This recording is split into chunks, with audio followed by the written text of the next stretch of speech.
Hey everybody! Well, I think I'll make a quick vid from the bench before I go home and have pizza to share what I think is happening on YouTube. There was a great little discussion going on Twitter this evening about the changes on the YouTube interface, and then it got into what's going to happen to us partners with regards to revenue and our participation in the overall business end of YouTube. And here's what I think is going to happen. I'm going to base this story on my experience on eBay, which preceded my experience on YouTube. And a point of trivia, the Softy Papa name actually doesn't come from YouTube, it comes from eBay. That was my username on eBay in 2003, and I used it on YouTube when I moved over there.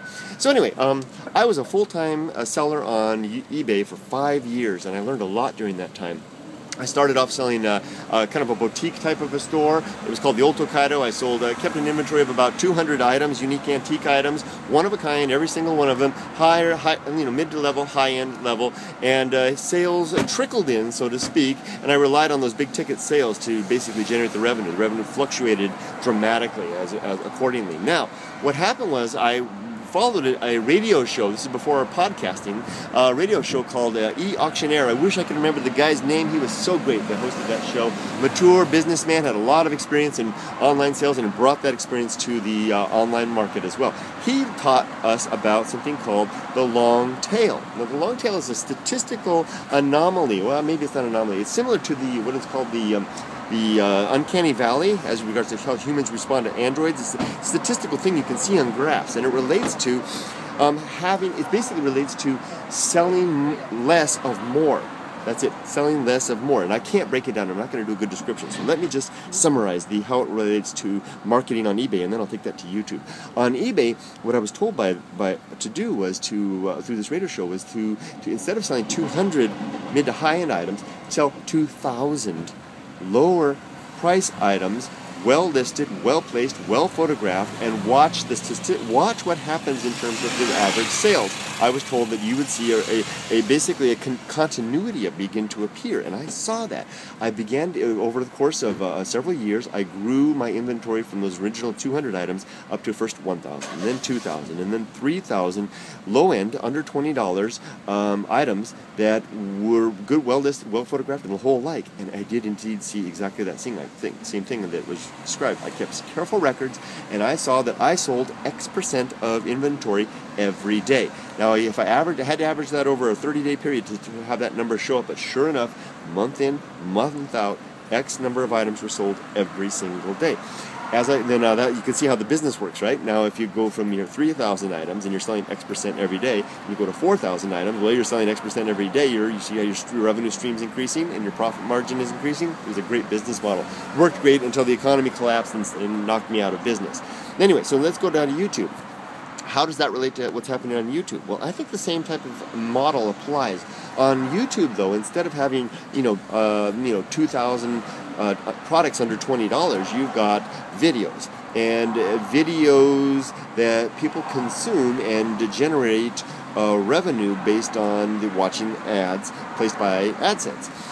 If you have 2,000 high-quality videos, you're like, let's take it down to the real number, 200 high-quality videos. It's like my store.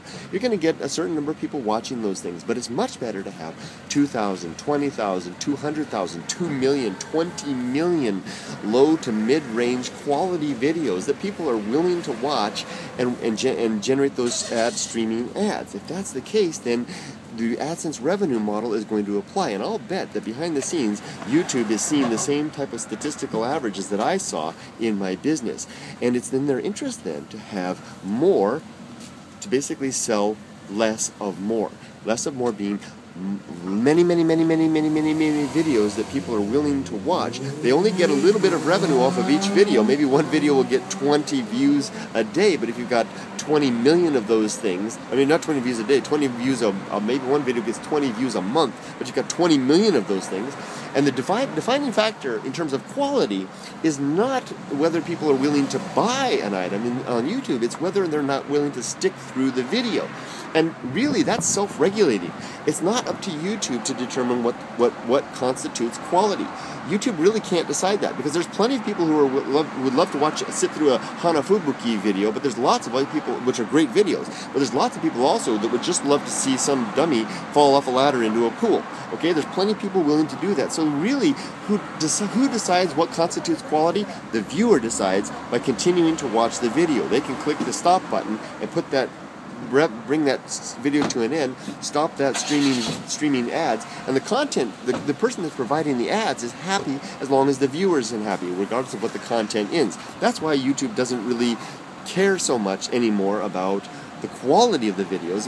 What they're interested in is getting more videos, more content that people are willing to see, to be the marketplace for consumable video content on the internet. Because they're, with a long tail in force, with long tail strategy in force, they are essentially guaranteed to generate revenue based on the quantity of availability, basically selling more of less. That's what I think is happening. So good news for us small content creators, because we are the ones that are doing all the work. In my eBay business, it was a lot of hard work generating those eBay listings for my business. YouTube doesn't have to worry about that. They've got you, and me to do all the heavy lifting. All they need to do is present, and add the ads and share a little with us, and it's a great business model. So I think we're going to be around for a long time, and there's plenty of room for the big guys as well. There's plenty of room for all. Let's have a party. I'm going to have a beer, go home and have pizza. Good night, everybody. Have a great one.